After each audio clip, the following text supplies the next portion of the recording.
2025ರ ಮೊದಲನೇ ಅಮಾವಾಸ್ಯೆಯಂದು ಯಾವ ಮನೆಯಲ್ಲಿ ಈ ಎರಡು ಪದಾರ್ಥಗಳನ್ನು ತಿನ್ನುತ್ತಾರೋ ಅವರ ಮನೆಯಲ್ಲಿ ವರ್ಷವಿಡೀ ಸಂಪತ್ತಿನ ಮಳೆಯಾಗುತ್ತದೆ. ಅಂತಹ ಮನೆಗೆ ಲಕ್ಷ್ಮೀ ದೇವಿ ಓಡಿ ಬರುತ್ತಾಳೆ.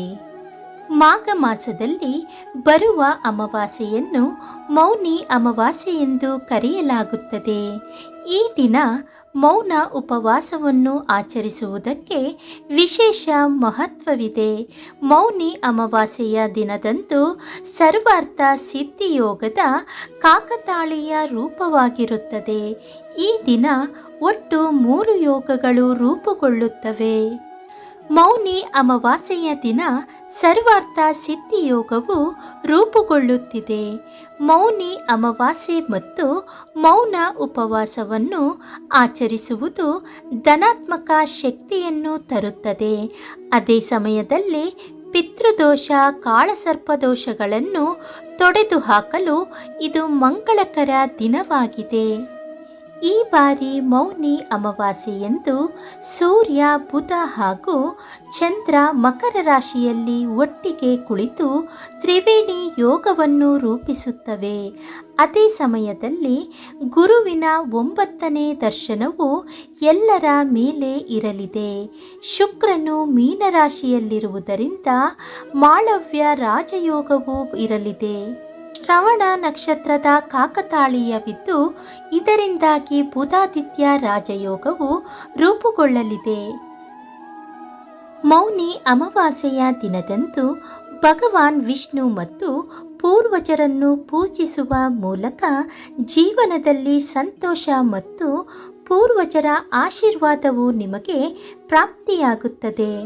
ಸ್ನೇಹಿತರೆ, ಈ ಮೌನಿ ಅಮಾವಾಸ್ಯೆ ಯಾವಾಗ ಇದೆ ಹಾಗೂ ಪೂಜೆಯ ವಿಧಾನ ಹೇಗೆ, ಶುಭ ಮುಹೂರ್ತ ಯಾವಾಗ ಪ್ರಾರಂಭವಾಗುತ್ತದೆ ಮತ್ತು ಈ ದಿನ ತಾಯಿ ಲಕ್ಷ್ಮಿ ಮತ್ತು ವಿಷ್ಣುವಿಗೆ ಯಾವ ನೈವೇದ್ಯವನ್ನು ಅರ್ಪಿಸಬೇಕು, ಈ ದಿನ ಯಾವ ಪದಾರ್ಥಗಳನ್ನು ಸೇವಿಸಬೇಕು ಮತ್ತು ಏನನ್ನು ಸೇವಿಸಬಾರದು ಎಂಬುದನ್ನು ತಿಳಿಯೋಣ.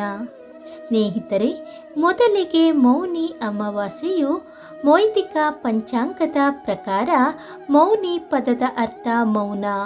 ಈ ದಿನದಂದು ಮೌನದೊಂದಿಗೆ ಉಪವಾಸ ಮಾಡುವುದು ಮನಸ್ಸನ್ನು ತಡೆಯುವ ಮೂಲಕ ಕೋಪ, ದುರಾಸೆ ಇತ್ಯಾದಿಗಳಿಂದ ದೂರವಿರಬಹುದು. ದೇವರುಗಳ ಈ ಪವಿತ್ರ ಸಂಗಮದ ದಿನದಂದು ಗಂಗಾ ಸ್ನಾನ ವಿಶೇಷವಾಗಿದೆ. ಮೌನಿ ಅಮಾವಾಸ್ಯೆಯು 2025ರಲ್ಲಿ ಜನವರಿ 29ರಂದು ಬುಧವಾರದಂದು ಆಚರಿಸಲಾಗುವುದು. 28ನೇ ಜನವರಿ 2025ರಂದು ಸಂಜೆ 7:35ಕ್ಕೆ ಪ್ರಾರಂಭವಾಗುತ್ತದೆ. 29 ಜನವರಿ 2025ರಂದು ಸಂಜೆ 6:05ಕ್ಕೆ ಕೊನೆಗೊಳ್ಳುತ್ತದೆ. ಸ್ನೇಹಿತರೆ, ಈ ಮೌನಿ ಅಮಾವಾಸ್ಯೆಯಂದು ವಿಷ್ಣು ಮತ್ತು ತಾಯಿ ಲಕ್ಷ್ಮಿಗೆ ಯಾವ ನೈವೇದ್ಯವನ್ನು ಅರ್ಪಿಸಬೇಕು ಎಂಬುದನ್ನು ನೋಡೋಣ. ತೆಂಗಿನಕಾಯಿ. ಮೌನಿ ಅಮಾವಾಸ್ಯೆಯ ದಿನದಂದು ವಿಷ್ಣುವಿಗೆ ತೆಂಗಿನಕಾಯಿಯನ್ನು ಅರ್ಪಿಸಿ. ತೆಂಗಿನಕಾಯಿಯನ್ನು ಮಂಗಳಕರ ಮತ್ತು ಪವಿತ್ರವೆಂದು ಪರಿಗಣಿಸಲಾಗುತ್ತದೆ ಮತ್ತು ತೆಂಗಿನಕಾಯಿಯನ್ನು ಪರಿಪೂರ್ಣತೆಯ ಸಂಕೇತವೆಂದು ಹೇಳಲಾಗುತ್ತದೆ. ವಿಷ್ಣುವಿನ ಪೂಜೆಯಲ್ಲಿ ತೆಂಗಿನಕಾಯಿಗೆ ವಿಶೇಷ ಪ್ರಾಮುಖ್ಯತೆ ಇದೆ, ಏಕೆಂದರೆ ಅದು ಸಮರ್ಪಣೆ ಮತ್ತು ಭಕ್ತಿಯ ಸಂಕೇತವಾಗಿದೆ. ತೆಂಗಿನಕಾಯಿಯನ್ನು ಶುದ್ಧ ನೀರಿನಲ್ಲಿ ತೊಳೆದು ಸ್ವಚ್ಛವಾದ ಒಂದು ತಟ್ಟೆಯಲ್ಲಿ ಇರಿಸಿ ಅದನ್ನು ದೇವರ ಪಾದದಲ್ಲಿ ಅರ್ಪಿಸಿ. ತೆಂಗಿನಕಾಯಿಯನ್ನು ಅರ್ಪಿಸುವ ಮೊದಲು ತೆಂಗಿನಕಾಯಿಯ ಮೇಲೆ ತುಳಸಿ ಎಲೆಗಳನ್ನು ಇಡಲು ಮರೆಯದಿರಿ. ಹೀಗೆ ಮಾಡುವುದರಿಂದ ಭಗವಾನ್ ವಿಷ್ಣುವು ತನ್ನ ಭಕ್ತರಿಗೆ ದೀರ್ಘಾಯುಷ್ಯವನ್ನು ನೀಡುತ್ತಾನೆ. ಜೀವನದಲ್ಲಿ ಸಮೃದ್ಧಿ ಮತ್ತು ಶಾಂತಿಯ ಆಶೀರ್ವಾದಗಳು ಸಿಗುತ್ತವೆ. ಪೂಜೆಯ ನಂತರ ಈ ತೆಂಗಿನಕಾಯಿಯನ್ನು ಪ್ರಸಾದವಾಗಿ ಕುಟುಂಬದ ಸದಸ್ಯರ ನಡುವೆ ಹಂಚಿಕೊಳ್ಳಿ. ಸಿಹಿ ತಿಂಡಿಗಳನ್ನು ಭಗವಾನ್ ವಿಷ್ಣುವಿಗೆ ಅರ್ಪಿಸುವುದು ವಿಷ್ಣು ದೇವರು ಆನಂದಿಸುತ್ತಾನೆ. ಸಿಹಿ ತಿಂಡಿಗಳನ್ನು ಅರ್ಪಿಸುವುದು ಶುಭ ಮತ್ತು ಫಲಪ್ರದವಾಗಿರುತ್ತದೆ ಎಂದು ನಂಬಲಾಗಿದೆ. ಈ ಮೌನಿ ಅಮಾವಾಸ್ಯೆಯ ದಿನದಂದು ಯಾವುದೇ ಸಾತ್ವಿಕ ಸಿಹಿ ತಿಂಡಿಗಳನ್ನು ತಯಾರಿಸಿ ಅದರ ಮೇಲೆ ತುಳಸಿ ಎಲೆಗಳನ್ನು ಇಟ್ಟು ವಿಷ್ಣುವಿಗೆ ಅರ್ಪಿಸಬೇಕು. ಜೊತೆಗೆ ವಿಷ್ಣು ಮಂತ್ರವನ್ನು ಪಠಿಸಬೇಕು. ನಂತರ ಆ ಸಿಹಿ ತಿಂಡಿಗಳನ್ನು ಕುಟುಂಬದವರ ಜೊತೆ ಹಂಚಿಕೊಂಡು ತಿನ್ನಬೇಕು. ಇದನ್ನು ತುಂಬ ಶುಭವೆಂದು ಹೇಳಲಾಗುತ್ತದೆ. ಇದು ಕುಟುಂಬದ ಸದಸ್ಯರಲ್ಲಿ ಸೌಹಾರ್ದತೆಯನ್ನು ಮೂಡಿಸುತ್ತದೆ ಹಾಗೂ ಮನೆಯಲ್ಲಿ ಶಾಂತಿ ಮತ್ತು ಸಮೃದ್ಧಿ ನೆಲೆಸಿರುತ್ತದೆ. ಈ ಮೌನಿ ಅಮಾವಾಸ್ಯೆ ದಿನ ಪಿತೃದೋಷ ನಿವಾರಣೆಗೆ ತಪ್ಪದೆ ಈ 5 ಕ್ರಮ ಅನುಸರಿಸಿ. 1. ಮೌನಿ ಅಮಾವಾಸ್ಯೆಯಂದು ಸ್ನಾನ ಮಾಡಿ ದಾನ ಮಾಡಿದ ನಂತರ ಶಿವನ ದೇವಸ್ಥಾನಕ್ಕೆ ತೆರಳಿ ಶಿವನನ್ನು ಪೂಜಿಸಬೇಕು. ಸದಾಶಿವ ಭಗವಂತ ಈ ಜಗತ್ತಿನ ಪಿತಾಮಹ. ಪೂಜೆಯ ನಂತರ ಪಿತೃದೋಷದಿಂದ ಮುಕ್ತಿ ಮತ್ತು ಜೀವನದಲ್ಲಿ ಸಂತೋಷ, ಶಾಂತಿ ಮತ್ತು ಪ್ರಗತಿಗಾಗಿ ಸದಾಶಿವನನ್ನು ಪ್ರಾರ್ಥಿಸಿ.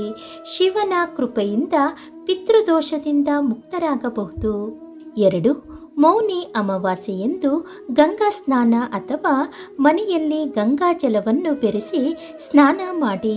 ಅದರ ನಂತರ ಎಲ್ಲ ಪೂರ್ವಜರನ್ನು ನೆನೆಸಿಕೊಂಡು ನೀರಿನಲ್ಲಿ ಕಪ್ಪು ಎಳ್ಳನ್ನು ಬೆರೆಸಿ ಅವರಿಗೆ ತರ್ಪಣವನ್ನು ಅರ್ಪಿಸಬೇಕು.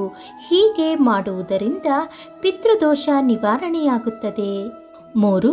ಮೌನಿ ಅಮಾವಾಸ್ಯೆಯಂದು ಪೂರ್ವಜರ ಆತ್ಮತೃಪ್ತಿಗಾಗಿ ಪಿಂಡದಾನ, ಶ್ರಾದ್ದ ಕರ್ಮ ಇತ್ಯಾದಿಗಳನ್ನು ಮಾಡಬೇಕು. ನಂತರ ಬ್ರಾಹ್ಮಣರಿಗೆ ಆಹಾರವನ್ನು ನೀಡಬೇಕು. ಪೂರ್ವಜರು ಕೂಡ ಇದರಿಂದ ಸಂತುಷ್ಟರಾಗಿ ಪಿತೃದೋಷದಿಂದ ಮುಕ್ತಿಯನ್ನು ಪಡೆಯಬಹುದು. ಮೌನಿ ಅಮಾವಾಸ್ಯೆಯ ದಿನ ಪೂರ್ವಜರಿಗೆ ಅನ್ನ ಸಂತರ್ಪಣೆ ಮಾಡಿ ಶ್ರಾದ್ದವನ್ನು ಮಾಡಿದ ನಂತರ ಆ ಆಹಾರವನ್ನು ನಾಯಿ ಮತ್ತು ಕಾಗೆಗೆ ನೀಡಬೇಕು. ಪೂರ್ವಜರು ತಮ್ಮ ಆಹಾರವನ್ನು ಈ ಮೂಲಕ ಸೇವಿಸಿ ತೃಪ್ತರಾಗುತ್ತಾರೆ. ನಾಯಿ ಮತ್ತು ಕಾಗೆ ತಿನ್ನುವುದರಿಂದ ಆ ಆಹಾರವು ಪೂರ್ವಜರಿಗೆ ಹೋಗುತ್ತದೆ ಎಂಬುದು ನಂಬಿಕೆ. ಮೌನಿ ಅಮಾವಾಸ್ಯೆಯಂದು ಪಿತೃದೋಷ ನಿವಾರಣೆಗೆ ಸಂಜೆ ದೇವಸ್ಥಾನದ ಬಳಿ ಇರುವ ಅರಳಿ ಮರದ ಬೇರಿಗೆ ನೀರು ಮತ್ತು ಹಸುವಿನ ಹಾಲನ್ನು ಅರ್ಪಿಸಿ. ಅದರ ನಂತರ ಸಾಸಿವೆ ಎಣ್ಣೆಯ ದೀಪವನ್ನು ಬೆಳಗಿಸಬೇಕು. ಮೌನಿ ಅಮಾವಾಸ್ಯೆ ದಿನದಂದು ಯಾವ ಎಣ್ಣೆಯ ದೀಪವನ್ನು ಬೆಳಗಿಸಬೇಕು? ಮೌನಿ ಅಮಾವಾಸ್ಯೆಯ ದಿನದಂದು 3 ರೀತಿಯ ದೀಪಗಳನ್ನು ಬೆಳಗಿಸಲಾಗುತ್ತದೆ. ಸಾಸಿವೆ ಎಣ್ಣೆ ದೀಪ, ಎಳ್ಳು ಎಣ್ಣೆ ದೀಪ ಮತ್ತು ಹಿಟ್ಟಿನ ದೀಪ. 3 ದೀಪಗಳಲ್ಲಿ ಯಾವುದನ್ನಾದರೂ ಬೆಳಗಿಸುವುದರಿಂದ ಮೌನಿ ಅಮಾವಾಸ್ಯದಲ್ಲಿ ಶಿವ ಮತ್ತು ಪೂರ್ವಜರ ಆಶೀರ್ವಾದವನ್ನು ನಿಮಗೆ ಸಿಗುತ್ತದೆ. ಈ 3 ದೀಪಗಳನ್ನು ಹೇಗೆ ಬೆಳಗಿಸಬೇಕು ಎಂಬುದನ್ನು ತಿಳಿಯೋಣ. ಸಾಸಿವೆ ಎಣ್ಣೆ ದೀಪವನ್ನು ಹಚ್ಚಲು ಮಣ್ಣಿನ ದೀಪವನ್ನು ತೆಗೆದುಕೊಂಡು ಅದರಲ್ಲಿ ಬತ್ತಿಯನ್ನು ತೆಗೆದುಕೊಂಡು ಸಾಸಿವೆ ಎಣ್ಣೆಯನ್ನು ನೆನೆಸಿ ನಂತರ ಅರಳಿ ಮರದ ಕೆಳಗೆ ಹೋಗಿ ಮೌನಿ ಅಮಾವಾಸ್ಯೆ ದಿನದಂದು ದೀಪವನ್ನು ಬೆಳಗಿಸಿ. ಸಾಸಿವೆ ದೀಪವನ್ನು ಅರಳಿ ಮರದ ಅಡಿಯಲ್ಲಿ ಬೆಳಗಿಸಲಾಗುತ್ತದೆ. ಇದು ಎಲ್ಲ ದೇವತೆಗಳ ಆಶೀರ್ವಾದವನ್ನು ನೀಡುತ್ತದೆ. ಎಳ್ಳು ಎಣ್ಣೆ ದೀಪವನ್ನು ಬೆಳಗಿಸಲು ಮೌನಿ ಅಮಾವಾಸ್ಯೆ ದಿನದಂದು ಎಳ್ಳು ಎಣ್ಣೆಯ ದೀಪವನ್ನು ಬಿಳಿ ಕಲವೆ ಅಥವಾ ಜನ್ಯು ಬೆಳಕಿನಿಂದ ಸುಡುವುದು ಶುಭವೆಂದು ಪರಿಗಣಿಸಲಾಗಿದೆ. ಇದು ಪೂರ್ವಜರು ಶಾಂತವಾಗಲು, ಸಂತೋಷವಾಗಿರಲು ಮತ್ತು ಕುಟುಂಬದ ಮೇಲೆ ಅವರ ಅನುಗ್ರಹವನ್ನು ತೋರಿಸಲು ಕಾರಣವಾಗುತ್ತದೆ. ಪಿತೃದೋಷ ಸಹ ದೂರ ಹೋಗುತ್ತದೆ. ಹಿಟ್ಟಿನ ದೀಪವನ್ನು ಅತ್ಯಂತ ಪರಿಣಾಮಕಾರಿ ಎಂದು ಪರಿಗಣಿಸಲಾಗುತ್ತದೆ. ಮೌನಿ ಅಮಾವಾಸ್ಯೆ ದಿನದಂದು ಹಿಟ್ಟಿನ ದೀಪವನ್ನು ಮಾಡಿ ಹಿಟ್ಟು ಗೋಧಿ ಅಥವಾ ಅಕ್ಕಿ ಎಂಬುದನ್ನು ನೆನಪಿನಲ್ಲಿಡಿ. ಅಲ್ಲದೆ ಬೇರೆ ಯಾವುದೇ ಹಿಟ್ಟಿನಿಂದ ದೀಪಗಳನ್ನು ಮಾಡಬೇಡಿ. ನಂತರ ಬತ್ತಿಯನ್ನು ತುಪ್ಪದಲ್ಲಿ ನೆನೆಸಿ ಹಿಟ್ಟಿನ ದೀಪದಲ್ಲಿ ಬೆಳಗಿಸಿ. ಇದು ಸಂತೋಷ ಮತ್ತು ಸಮೃದ್ಧಿಯನ್ನು ಹೆಚ್ಚಿಸುತ್ತದೆ. ಮೌನಿ ಅಮಾವಾಸ್ಯೆ ದಿನ ಸ್ನಾನಕ್ಕೆ ನೀರಿನಲ್ಲಿ ಏನು ಬೆರೆಸಬೇಕು? ಪ್ರಯೋಜನಗಳನ್ನು ತಿಳಿಯಿರಿ. 1. ಕರ್ಪೂರದ ಸಂಬಂಧವು ಶುಕ್ರ ಗ್ರಹದೊಂದಿಗಿದೆ. ಅಮಾವಾಸ್ಯೆ ತಿಥಿಯಲ್ಲಿ ಕರ್ಪೂರದ ನೀರಿನಲ್ಲಿ ಸ್ನಾನ ಮಾಡುವುದರಿಂದ ಸೌಂದರ್ಯವನ್ನು ಹೆಚ್ಚಿಸುತ್ತದೆ ಮತ್ತು ಎಂದು ಜ್ಯೋತಿಷ್ಯ ಹೇಳುತ್ತದೆ. ಅಂತಹ ಪರಿಸ್ಥಿತಿಯಲ್ಲಿ ಮೌನಿ ಅಮಾವಾಸ್ಯೆ ದಿನದಂದು ನೀವು ಕರ್ಪೂರ ಮಿಶ್ರ ನೀರಿನಿಂದ ಸ್ನಾನ ಮಾಡಬೇಕು. ಇದು ವಿಪರೀತ ಕಾಯಿಲೆಯಲ್ಲಿ ನಿಮಗೆ ಪರಿಹಾರವನ್ನು ನೀಡುತ್ತದೆ ಮತ್ತು ರಾಹುಕಾರಣ ವೃತ್ತಿ ಅಥವಾ ಆರ್ಥಿಕ ಸ್ಥಿತಿಯಲ್ಲಿನ ಸಮಸ್ಯೆಗಳನ್ನು ಸಹ ನಾಶವಾಗುತ್ತದೆ. 2. ಮೌನಿ ಅಮಾವಾಸ್ಯೆ ದಿನದಂದು ಅರಿಶಿನದೊಂದಿಗೆ ನೀರಿನಲ್ಲಿ ಬೆರೆಸಿ ಸ್ನಾನ ಮಾಡುವ ಮೂಲಕ ಗುರುವು ಜಾತಕದಲ್ಲಿ ಬಲಶಾಲಿಯಾಗಿದ್ದರೆ ಇದು ವೈವಾಹಿಕ ಜೀವನದಲ್ಲಿನ ಸಮಸ್ಯೆಗಳನ್ನು ತೊಡೆದುಹಾಕುತ್ತದೆ. 3. ಲವಂಗವನ್ನು ಶನಿ ಮತ್ತು ಬುಧ ಗ್ರಹಗಳು ಪ್ರತಿನಿಧಿಸುತ್ತವೆ. ಒಂದು ಕಡೆ ಮೌನಿ ಅಮಾವಾಸ್ಯೆಯಂದು ಲವಂಗದ ನೀರಿನಿಂದ ಸ್ನಾನ ಮಾಡುವುದರಿಂದ ಶನಿದೇವನ ಆಶೀರ್ವಾದ ದೊರೆಯುತ್ತದೆ ಮತ್ತು ಅವನ ಹಿಮ್ಮುಖ ನೋಟವು ವ್ಯಕ್ತಿಯಿಂದ ದೂರವಾಗುತ್ತದೆ. ಮತ್ತೊಂದೆಡೆ ಬುಧ ಗ್ರಹದ ಮಂಗಳವನ್ನು ಸಹ ಪಡೆಯುತ್ತದೆ ಮತ್ತು ಬುದ್ಧಿವಂತಿಕೆ ಮತ್ತು ಅದೃಷ್ಟವು ಪ್ರಕಾಶಮಾನವಾಗುತ್ತದೆ. ಇದಲ್ಲದೆ ಲವಂಗವನ್ನು ನೀರಿನಲ್ಲಿ ಸೇರಿಸಿ ಸ್ನಾನ ಮಾಡುವುದರಿಂದ ಕೆಟ್ಟ ಕಣ್ಣು ಅಥವಾ ನಕಾರಾತ್ಮಕ ಶಕ್ತಿ ನಾಶವಾಗುತ್ತದೆ. ಸ್ನೇಹಿತರೆ, ಈ ಮಾಹಿತಿ ನಿಮಗೆ ಇಷ್ಟವಾದಲ್ಲಿ ಲೈಕ್ ಮಾಡಿ, ಶೇರ್ ಮಾಡಿ ಹಾಗೂ ಸಬ್ಸ್ಕ್ರೈಬ್ ಮಾಡಿ.